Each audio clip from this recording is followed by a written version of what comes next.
بد نظری کرنا، کیا روزے کی حالت میں جان بوجھ کر بد نظری کرنے سے روزہ ٹوٹ جائے گا؟ بد نظری کرنے سے روزہ ٹوٹتا تو نہیں ہے، لیکن روزے کا ثواب اتنا کم ہو جاتا ہے کہ ٹوٹنے کے قریب ہی ہو جاتا ہے وہ۔ جیسے کہ حدیث میں آتا ہے کہ آپ صلی اللہ علیہ وسلم نے کچھ خواتین کو کہا کہ تمہارا روزہ نہیں ہے، انہوں نے کہا کہ ہم نے تو روزہ رکھا ہے، آپ نے ان کو حکم دیا، انہوں نے الٹی کی ہے تو گوشت کے لوتھڑے نکلے اس میں سے، آپ نے فرمایا تم نے کسی کی غیبت کی ہے۔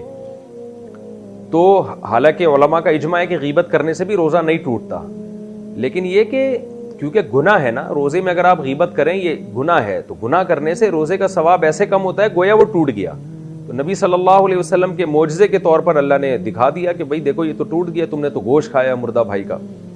تو بد نظری کرنا، بے حیائی کرنا، روزہ فلم دیکھ کے روزے گزارنا، یہ سب چیزیں روزے کے ثواب کو کم کر دیتی ہیں۔ البتہ روزے کا رکن بہرحال ادا ہو جاتا ہے۔ رمضان کا جو روزہ تھا اگر نہ رکھتے تو اس کا جو گناہ تھا وہ تو بہت زیادہ تھا، پھر اس لیے روزے میں گناہوں سے بچنا چاہیے۔ حدیث میں آتا ہے روزہ ڈھال ہے، انسان کو برائیوں سے روک لیتا ہے۔